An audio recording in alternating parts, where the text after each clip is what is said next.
Hello, good afternoon mga ka-RJ. Ayan, mayroon lang akong i-flex sa atin. Dahil hindi pa ako makalabas ngayon dahil mainit pa. So, hindi pa ako makapunta ng garden. May i-flex lang muna ako saglit. Ito po yung ating bell pepper. Ayan. Hiningi ko sa aking kapatid.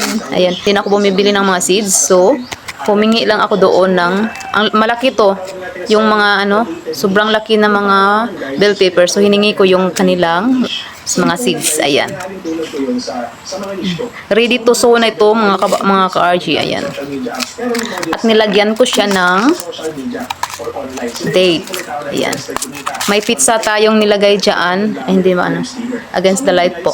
May pizza po akong nilagay dyan is April 28, 2025. Then, bell pepper. Ayan, nilagyan ko ng label. Nakabili kasi ako nito. Ayan, pang label ko lang sa mga tanim ko.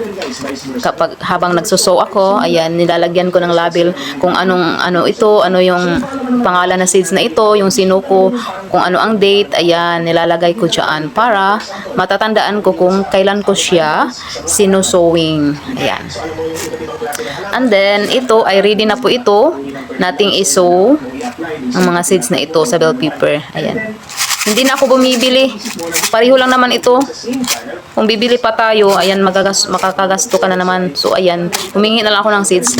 At itong ating chili pepper, ganun din, nilagyan ko din ng pizza. Ayan. April 28 din ito. At napapadry ko na ito. Then, nilagyan ko din ng kanyang label. Ayan. Chili pepper. Ayan. At may drawing pa na pepper. Ayan. Chili pepper. And then, hindi na talaga tayo mauubusan ito dahil mayroon pa ako doong mayroon pa ako doong mga ganito, mga malalaking chili pepper. Ito kasi yung karaniwang chili pepper, yung maanghang. Ayan. Yung hindi gaanong mataas. Ito yung ating chili pepper na sobrang tataba. Ayan. Ito. Mataba ito. Hindi siya gaanong malaki. Hindi siya gaanong mataas, pero sobrang ang lalaki. Mga ganito. Ayan. Sobrang malaki talaga siya. Mayroon pa akong doon, mga bungang kukunin. At ipapadry ko din yon para hindi talaga ako mauubusan in all season. Ayan. Hindi ako mauubusan itong mga seeds ng ganitong klaseng variety na chili pepper. Maganda kasi ito dahil sobrang tataba. Para yung parang bell pepper siya na, yung mga maliliit na bell pepper. Oo. Ayan, excited na po ako. Thankful po ako dahil palagi akong may ganitong sa garden, chili pepper. Hindi talaga ako mauubusan ng mga chili pepper. At dati pa, hindi talaga ako nauubusan hanggang ngayon. At mayroon pa akong kukunin doon ng mga seeds. Ay no, yung bunga ng mga malalaki at yung ganito din, mga maliliit na chili pepper. Yung mga nipis. Manipis lang siya. Ito yung klaseng mataba. Yan. Parang bell pepper. At ito yung mga maliliit. Hindi na ako mauubusan ng seeds, mga ka-RG. Ayan. Tara, puntahan natin yung ating chili pepper na sinasabi ko. Ayan. Ito po yung sinasabi kong chili. Ayan. Sobrang lalaki niya. Para siyang bell pepper. Bell pepper na maliliit. Ayan. Nandun pa Ayan. Diba? Sabi ko, sobrang lalaki. Ayan. Nandun pa.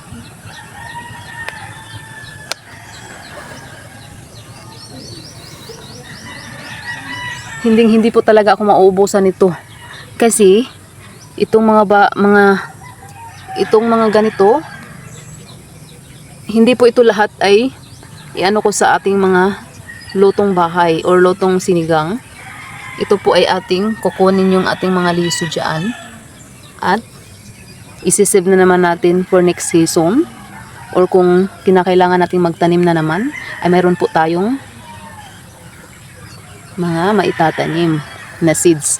Kaya po ganun, hindi po talaga ako mauubusan. Ayan. Ayan Sobrang malalaki. Alam nyo ba na itong ating mga chili ay halos mag-iisang taon na po ito. Hindi po talaga sila nauubusan ng bunga. Palagi po silang namumunga. Ayan. Palagi silang namumunga. Hindi talaga sila nauubusan.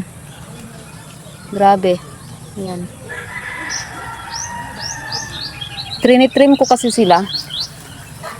Pag nakikita ko po na matanda na yung mga ano nila, parehan ito. Ayan. Ititrim ko na naman yan.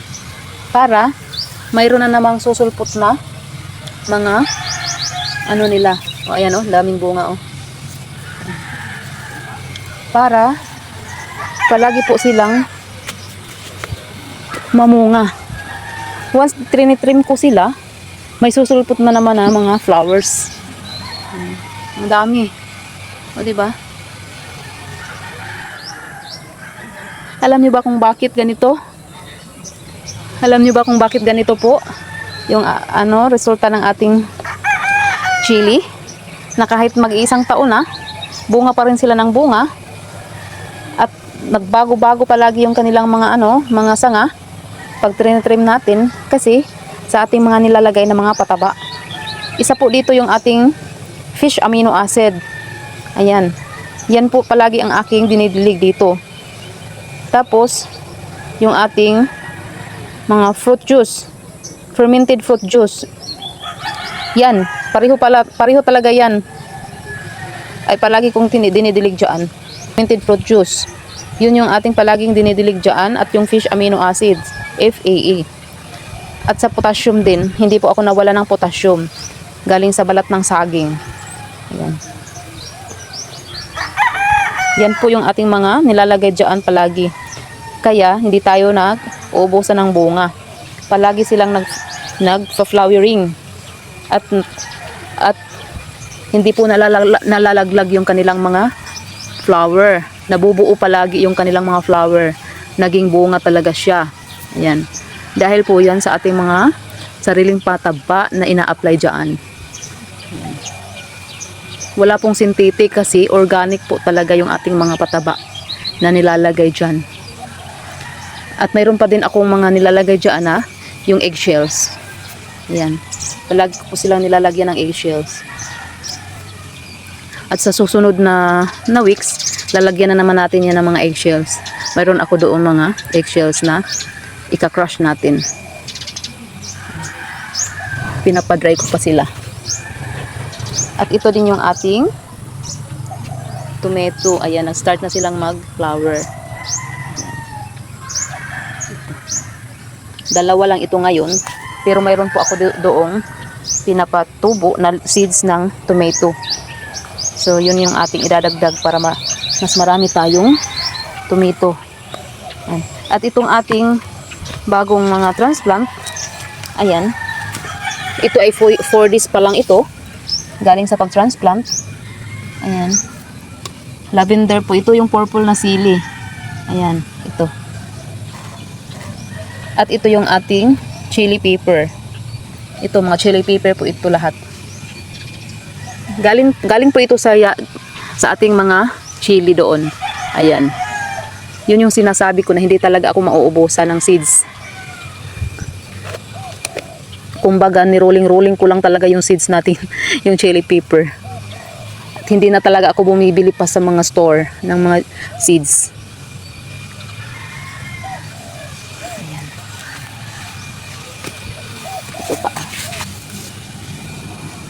Ang na-apply ko pa dito na pataba, yung ating fish amino acids. Yun pa lang po yung ating na-apply dito. At yung ating pina-ferment na malunggay tea. Yun din. Na-i-apply na natin dito.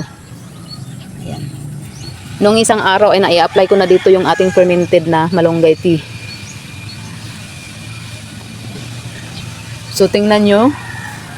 Madali lang silang lumalaki. Dahil yun sa ating mga dinidilig na sariling pataba. Malunggay. Mas mainam talaga yung malunggay tea. Ayan. Nitrogen kasi yun.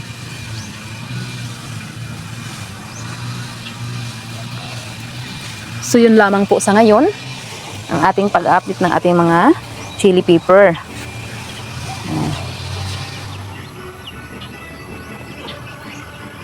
Hanggang sa muli po, salamat po sa inyong patuloy na pagsuporta sa ating mga video uploads. Sana po ay hindi po kayo magsasawang suportahan ang ating bahay o yung ating YouTube channel. Ayan. Sana po ay hindi kayo magsasawang sumuporta. At patuloy po kayong manonood sa aking mga video uploads, mga tips kung paano ko inaalagaan yung ating mga tanim. Ayan. Yan lamang po. Hanggang sa muli. Mabuhay po tayong lahat.